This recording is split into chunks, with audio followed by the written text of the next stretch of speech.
আপনাদের এখানে তো মানে বর্ষা আসলে দেখা যায় মানুষের ভোগান্তি কষ্ট শুরু হয়ে যায়। যেমন দেখা যাচ্ছে যে ওই যে নদী, ওই পার থেকে একটা নৌকা আসতেছে, নৌকায় করে মানুষ এই পারে আসতেছে। তো এরকম কি প্রচুর কষ্ট হয় না আপনাদের? আমাদের খুব প্রচুর কষ্ট হয়। আমাদের যখন ওই যে মহিলাদের নিয়ে শহরে যেতে হয় তখন সিএনজি পাওয়া যায় না, খুব অভাব কষ্ট।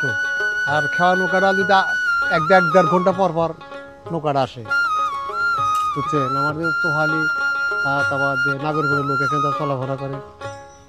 আপনারা যে দেখতে পারতেছেন আমাদের এই যে এই দলেশ্বরী নদীর উপরে যে একটি সেতুর প্রয়োজন, কিন্তু আমাদের সেই আশাটি অনেক দিন ধরে কিন্তু হচ্ছে না আমাদের সেই আশাটা। তো আমাদের এক বড় ভাই উনি আশ্বাস দিছে, উনি হচ্ছে জাহাঙ্গীর আলম ভাই, বলছে যে সেতুটি হবে। তো এর জন্য আজকে একটি ডকুমেন্টারি করতেছি। আর এখান দিয়ে এই নদী দিয়ে প্রায় প্রত্যেক দিন হাজার হাজার মানুষ চলাফেরা করে।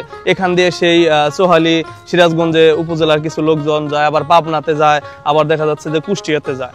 আর ওই যে নদীটি দেখতে পাচ্ছেন আপনারা, যে নদী থেকে ওই যে ওখান থেকে নৌকাটে ট্রলার আসতেছে, ওই যে ওখানে ঘোড়ার গাড়ি আছে, তারপরে অটো আছে, তারপরে বিভিন্ন ধরনের গাড়ি ঘোড়া আসতেছে।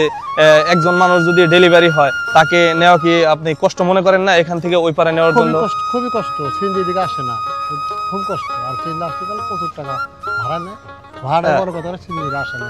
একজন মানুষ যদি অসুস্থ হয়ে যায় তাহলে সেই অসুস্থ মানুষকে এই পার থেকে ওই পারে নেওয়া খুবই কষ্ট। তাদের জনভোগের বা দুর্ভোগের কথা শুনলাম। ওনার বাসা এই পারে, ওনাকে আমি চিনি, সমস্যা নাই। উনি বললো অনেকদিন ধরে এই কষ্ট করতেছে ওনারা। তো সবারই আশা ইনশাল্লাহ এখানে একটা ব্রিজ হইলে সবারই ইনশাল্লাহ মনের একটা আশা পূর্ণ হয়ে যাবে।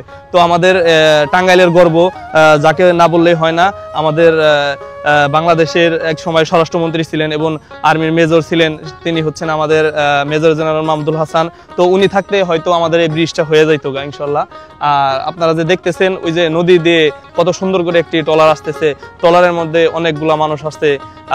কেউ দেখা যাচ্ছে সাইকেল নিয়ে আসতেছে, কেউ মোটর সাইকেল, বা কেউ সিএনজি, বা কেউ হুন্ডা, বা কেউ অটোতে।